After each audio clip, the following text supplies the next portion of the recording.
The metro in our city is by no means as huge and developed as in the capital, there are only 2 branches. Nevertheless, his discovery greatly facilitated the life of the townspeople. Distances that previously had to be overcome for almost hours were now forced in a matter of minutes. Of course, at first there were also very dense people who were wary of the innovation. They say that only the dead should be underground, and someone was afraid of the unlucky number of stations -13. However, this was the reasoning of only the hillbillies who had recently moved to the city, and some old people. The rest filled the subway cars to the eyeballs, sometimes just riding back and forth. Immediately after the opening of the subway, I had a dream to settle on the subway line. Daily trips from my sleeping neighborhood to work through eternal traffic jams took a lot of time and nerves. At the same time, people who lived in the immediate vicinity of metro stations began to be perceived in our city as a kind of elite. What to hide, I thought so myself, and therefore I wanted to join its ranks as soon as possible. And now, after years of hard work, I finally succeeded. I exchanged my spacious 2-bedroom apartment with repairs for a small-sized apartment near the farthest metro station called Zolotaya Neva. I changed it with a large surcharge, but at the same time I lost a lot in everyday comfort, and the neighbors in my new house were not the most pleasant. And yet I was happy. In the morning I could sleep for a whole hour longer, and then slowly waddle to the Golden Field and literally teleport to work, as well as to many other significant points of our metropolis.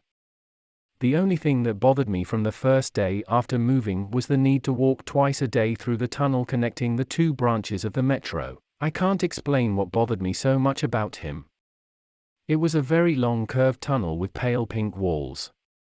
Probably, the monotonous picture was frightening. You had to walk along it even at a brisk pace for more than a minute, and all this time you see an absolutely unchanging landscape in front of you, a pale pink surface from all 4 sides, continuously turning around the corner. In general, I really disliked walking on it and tried to overcome it as soon as possible, being distracted by the phone and other things. And most importantly, when during rush hour I paid attention to the crowd that was walking along the crossing next to me, I noticed that other people were clearly uncomfortable, people's eyes were running, many were nervously sorting something in their hands, looking around. All this passes as soon as people leave this strange tunnel. I tried to calm myself down, saying that all this seems to be out of habit, because I used to use other modes of transport and very rarely visited this tunnel. But months went by, and these uncomfortable ones, and this inexplicable anxiety did not become less. Yes, one more thing seemed strange to me. Periodically I noticed street musicians in this tunnel. Not all of them were good at vocals and guitar playing, but compassionate passengers often shared with them small change, or even quite large bills. I noticed that their hat was always full of money, and even figured that I, a qualified engineer, earn an order of magnitude less per day than these incompetent self-taught people. And the strangeness is this: despite the large flow of people, I have never seen the same musician in the tunnel twice. It would seem, why would they lose such a bread place? It would be possible to write off all this to the Metro Security Service, but I met the same poor devils at other points of the subway. There they safely gave their concerts day after day for months, and no one expels them anywhere. Finally, my senior colleague, who at one time took part in the design of structures for our subway, revealed to me the reasons for all this devilry. According to him, when this tunnel was being built, a watchman named Vasily remained to guard the construction site at night. He was still young, but already had a reputation as a chronic alcoholic. He drank, of course, and at work. And then one night this would-be watchman, having sucked another bottle of cheap vodka, stumbled and fell into the concrete that was not yet frozen. If the guy was sober, he would get out without any problems, and drunk, as they say, a puddle over his ears. In general, Vasily got stuck in this concrete and suffocated. Only one hand remained sticking out above the surface, and they identified him by it. The letters Vasya were impaled on the knuckles. The head of the construction site, having seen all this the next morning, decided not to inform either the police or the ambulance, and also forbade his employees to spread They say there will be a scandal, a showdown, and then we will definitely not meet the deadlines. We will remain without bonuses. Well, Vasco wouldn't have lived long anyway, and he doesn't have any relatives, no one will miss him. The poor watchman's protruding brush was filled with concrete, and so a slab with the deceased was inserted either into the wall or into the floor of this ominous tunnel. Since then, the restless spirit of Vasily has been taking revenge on passengers and subway workers. He simply scares some, and drags some into the other world. I can't say that I meekly believed in this horror story, but I won't say that I didn't believe it at all. In general, I tried not to focus attention on all this and just enjoy all the advantages of new housing, not to return, in fact, to my sleeping neighborhood because of some kind of tunnel. There was another disadvantage of the subway: it closed exactly at midnight. I like to hang out in bars and visiting friends, so the subway mode has become a serious constraint for me. Of course, it was always possible to call a taxi, but since I had forked out for the move, I had to squeeze the maximum out of the subway. One day I was very late, my friends wouldn't let me go in any way, I had to finish playing board game, then I had a drink for a drink, and so on. As a result, I literally ran to the subway and entered it when the employee was already beginning to block the entrance doors. There were very few people at the station, and the train had to wait an unusually long time, and yet it came. I was driving in a good mood, remembering the jokes from our get-together and making plans for courting a new acquaintance from this party. These pleasant reflections were stopped by one disturbing thought: soon I will go through the same tunnel. When I got off at the transfer station, I completely lost my spirit. No one else came out except me, which means that I will have to overcome the tunnel alone. The train left the station, and utter silence reigned. The big electronic clock at the station showed 0 hours 21 minutes. The mouth of the tunnel shone with the dim light of lamps. I've been setting myself up for a long time to move forward. Realizing how stupid it looks, an adult man is afraid to walk through an ordinary, 100% safe passage between two stations. I finally gathered all the courage mixed with alcohol inside me, reminded myself that the last train on my branch line would soon leave, and moved forward at a brisk pace. My courage didn't last long. Anxiety gradually turned into causeless panic terror. I experienced something similar when I was still a child, when my parents took me to an appointment with a free dentist. But that fear was at least understandable, and this one got under my skin literally from nowhere. I could not answer myself what or whom I was so afraid of at that moment, but the horror overwhelmed me to the limit. If earlier I was a little calmed by the presence of people nearby, the noise of trains and advertisements, now my mind had nothing to rely on at all.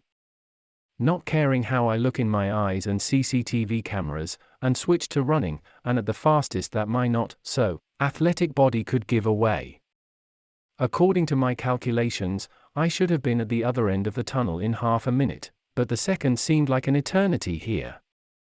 I felt the breathing tube begin to fail, my legs get tired and clogged, and the picture in front of me still does not change. All the same walls, lamps and a smooth turn to the left, behind which everything is the same. What the hell? I couldn't have run out of strength so quickly, I exclaimed to myself, stopping in exhaustion and resting my hands on my knees. I looked at my wristwatch, it showed the same 21 minutes of the first. After catching my breath, I reasoned that it was too much to drink, and I just lost my orientation in space. Then I concentrated as much as possible on the goal, to go straight ahead and get out of the tunnel. And in order not to lose a sense of time, he began to count his every step quietly out loud. But then I counted to 50, then to 100, 180, and there was no way out. The worst thing was that the picture behind me was exactly the same, only in a mirror image.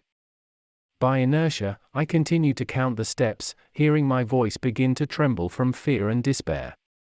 Losing my composure, I raced again, first in one direction, then in the other, but it was all in vain. It was as if I was running in a circle, like a pony in a circus. Tired of the senseless running around, I sat down in the middle of the tunnel and almost cried, although I had not done this since deep childhood. "Can anyone hear me?" I shouted with all my might.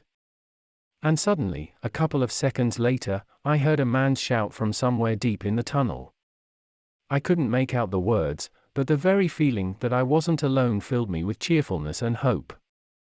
I jumped to my feet and ran in the direction from which the scream was heard, and finally the monotonous picture changed. A figure of a man appeared before the turn.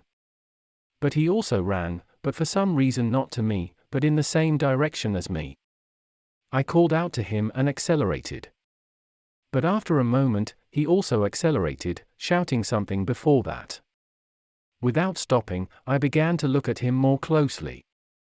Suddenly I was stunned. His clothes, shoes, hairstyle and, most importantly, a backpack with an unusual print were exactly the same as mine now.